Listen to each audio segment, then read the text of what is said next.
বলবেন? আপনি বলেন ওই যে মাইকটা নেন। হ্যাঁ বলেন, এই যে মাইকটা ধরেন।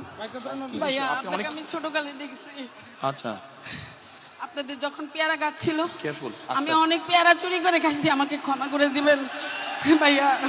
আচ্ছা ওটা কোনো আমি বিষয় যখন না। ছোট ছিলাম, আমি এই জায়গার স্থানীয়, মিরপুরে আমার বাড়ি। আচ্ছা। আমি ভোটার। আচ্ছা। আমার এই জায়গার স্থানীয় ভাই। আচ্ছা। আমার ভাইয়াকেও চিনেন, পারভেজ পাটারি আমার ভাই, আপনার বন্ধু ছিল। এত বছর পরে হয়তো যোগাযোগ নাই ভাই।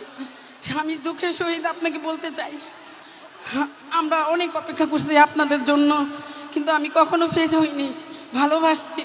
খালেদা জিয়া আমার আম্মার সাথে অনেক ভালো সম্পর্ক ছিল। তখন আমার আম্মার বাড়ি 178 নম্বর উত্তর ইব্রাহিমপুর। স্বৈরাচার সাচ্চু আমাদের বাসার 20 ফিট জায়গা দখল করে নিয়ে গেছে, অনেক জায়গা দখল করে নিয়ে গেছে সাচ্চু।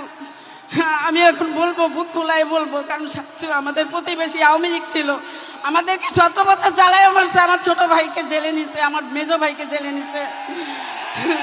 সবাইকে জিজ্ঞেস করে, নাম বলছি, এই সাচ্চু অনেক কিছু করছে।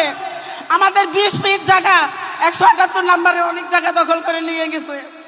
এখন আবদার ভাইয়া, যাদের যাদের জায়গা নির্যাতন হয়েছে তাদেরকে আপনি একটু সহযোগিতা করবেন, আর কোনো কিচ্ছু চাহিদা নাই আমার। আচ্ছা ঠিক আছে বোন, বসেন আপনি। আর ভাইয়া আমাদের সবাইকে আমরা যেন ভোট দিয়ে, হ্যাঁ। আমরা তো ভোট দিবই অবশ্যই, ধান ছাড়া তো আমরা কিছুই বুঝি না।